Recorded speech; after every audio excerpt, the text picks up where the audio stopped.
السلام علیکم ورحمۃ اللہ وبرکاتہ۔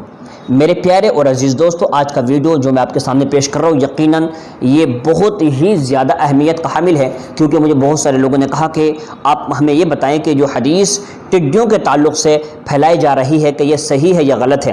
یعنی یہ حدیث پاک میں یہ بتایا جا رہا ہے کہ جو ٹڈیاں ہیں یہ اللہ کے لشکروں میں سے ایک لشکر ہے، تو کہ یہ صحیح ہے؟ میں آپ کو بتا دوں کہ یہ حدیث طبرانی کے اندر موجود ہے، اور حدیث پاک کے الفاظ بھی یہ ہیں۔ اللہ کے حبیب صلی اللہ علیہ وسلم ارشاد فرماتے لا تقتلوا الجراد فإنه جند من جنود اللہ الاعظم، یعنی تم ان ٹڈیوں کو قتل مت کیا کرو کیونکہ یہ اللہ کے لشکروں میں سے ایک بڑا لشکر ہے، عظیم لشکر ہے۔ تو اب میں پوری تفصیل سے آپ کو بتا رہا ہوں کہ ٹڈیوں کے بارے میں کیا معاملہ ہے۔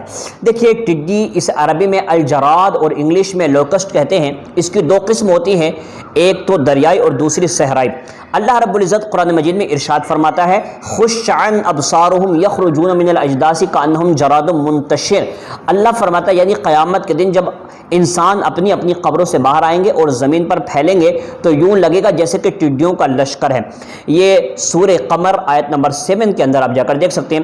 دیکھیں، ٹڈی اللہ کا لشکر ہے اور ان کے سینوں پر یہ عبارت لکھی ہوئی ہے نحن جند اللہ الاعظم، یعنی ہم اللہ کا عظیم لشکر ہیں۔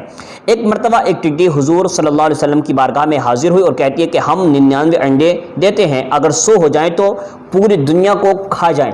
حضور صلی اللہ علیہ وسلم اپنے صحابہ سے فرماتے ہیں کہ یہ اللہ کا لشکر ہے، لہٰذا انہیں قتل نہ کرو، مطلب یہ کہ انہیں یوں ہی نہ مارو، ہاں اگر نقصان پہنچائے تو مار سکتے ہیں۔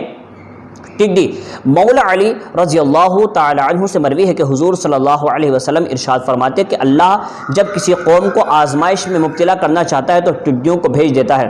ایک مرتبہ حضرت عمر فاروق رضی اللہ تعالیٰ عنہ کے زمانے میں ٹڈیاں غائب ہو گئیں تو آپ غمگین ہو گئے اور ان کی تلاش شروع کر دی۔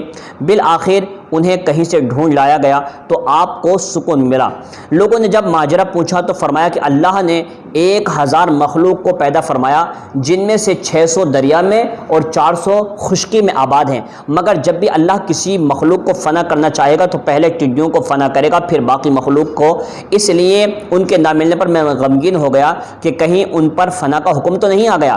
ٹڈی جب یہ انڈے دینے کا ارادہ کرتی ہے تو سخت اور بنجر زمین تلاش کرتی ہے کہ جہاں انسان کا گزر نہ ہو، پھر زمین میں سوراخ کر کے انڈے دے دیتی ہیں اور انڈے وہیں پڑے پڑے زمین کی گرمی سے ہی بچے نکال دیتی ہے۔ اس کی 6 ٹانگیں ہوتی ہیں اور 2 آگے 2 بیچ میں اور 2 پیچھے کی طرف۔ اس کے اعضاء میں یعنی بدن میں 10 جانوروں کی شکل پائی جاتی ہے۔ اس کا چہرہ، گھوڑے کی آنکھ، ہاتھی کی گردن، بیل کی 12 سنگا کی سینگ، شیر کا سینہ، بچھو کا پیٹ، گدھ کے پر، اونٹ کی ران، شتر مرغ کی ٹانگ اور سانپ کی دم۔ یہ ہمیشہ لشکر کی طرح پرواز کرتے ہیں۔ ان کے آگے ان کا سردار ہوتا ہے، اگر وہ اڑتا رہتا ہے تو سب اڑتے رہتے ہیں، اور اگر وہ بیٹھ جاتا ہے تو سارے کے سارے وہیں اتر جاتے ہیں۔ ان کا لعاب جو ہوتا ہے، لعاب تھوک، ہریالی کے لیے زہر ہے۔ اگر ان کا جھنڈ کسی کھیت میں اتر جائے تو سمجھ لے کہ وہ سب کچھ برباد ہو جاتا ہے۔ ٹڈی یہ پاک ہیں اور حلال بھی ہیں۔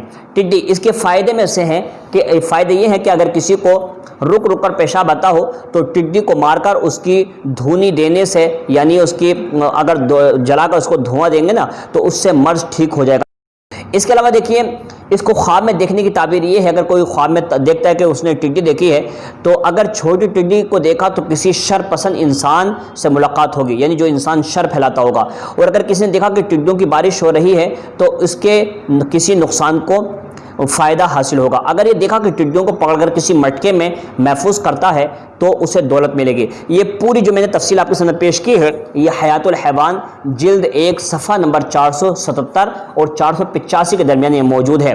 دیکھیے، ٹڈی اللہ کا لشکر ہے تو ضرور کسی حکمت کے تحت ہی ظاہر ہوا ہے، اور وہ حکمت یہی ہے کہ جب اللہ کے نیک بندوں یعنی مسلمانوں پر ناجائز ظلم و ستم ہوں گے تو اللہ ان کی مدد کے لیے اپنی فوج مجبور ہم ہیں، ہمارا رب نہیں۔ یہ تو ہمارے اعمال خراب ہیں، ورنہ فیصلہ تو منٹوں میں ہو جاتا کہ ادھر ہاتھ دعا کے لیے اٹھتے ادھر فیصلہ ہو جاتا۔